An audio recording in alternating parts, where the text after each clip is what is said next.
गुनाह इतना बड़ा जुल्म नहीं जितना गुनाह करके तौबा ना करना, ये बड़ा जुल्म है। तो बंदे के अंदर जो उसकी खिलकत अल्लाह रब्बुल इज़्ज़त ने बनाई है, तो उसी खिलकत में ये गुंजाइश तो थी कि इससे खता हो सकती है। ये उम्मीद अल्लाह भी नहीं रखता हमसे, वो हमारा खालिक है।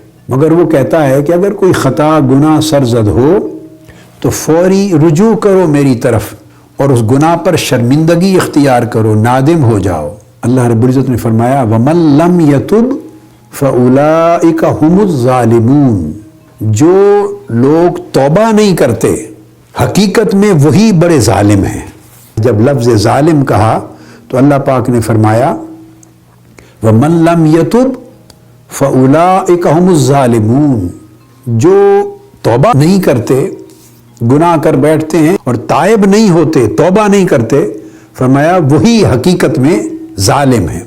आदम अलैहिस्सलाम अर्ज़ कर रहे हैं रब्बना ज़लमना अनफुसना, ए हमारे रब हमने अपनी जानों पे जुल्म किया, अगर तू मग़फ़िरत और रहमत हम पे न फरमाए।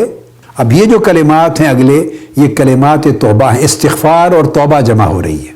आयत करीमा के शुरू में कलिमा रब्बना ज़लमना अनफुसना, लफ्ज़ जुल्म इस्तेमाल हुआ था, दरमियान में जो इस्तिग़फ़ार और तौबा की बातें आ गई, फ़इल्लम तग़फ़िर लना व तरहमना, अगर तूने हमारी बख्शिश न की, ये इस्तिग़फ़ार था। अगर तूने बख्शिश और रहमत न फरमाई तो लनकूनन्ना मिनल खासिरीन, फिर हम खसारा और नुकसान उठाने वालों में होंगे। इसका मतलब खासिरीन का मतलब है ज़ालिमीन। जो गुनाह करने के बाद तौबा न करे बस वही हकीकत में ज़ालिम है।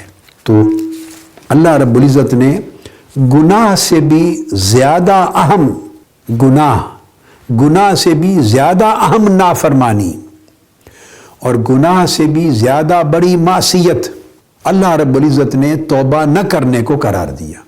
गुनाह करना तो गुनाह था ही, मगर गुनाह करके अल्लाह से माफ़ी और बख्शिश न मांगना और अल्लाह की तरफ रुजू न करना और उसकी ताअत की तरफ रुजू न करना, तौबा न करना, ये गुनाह से बदतर गुनाह है।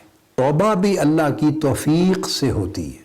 जिसको तौफीक न हो वो गुनाह पे गुनाह करता चला जाता है और उसे गुनाहगारी का एहसास ही नहीं होता, उसे अपनी तबाहकारी का शऊर ही नहीं होता, उसे नदामत ही नहीं होती, पछतावा ही नहीं होता।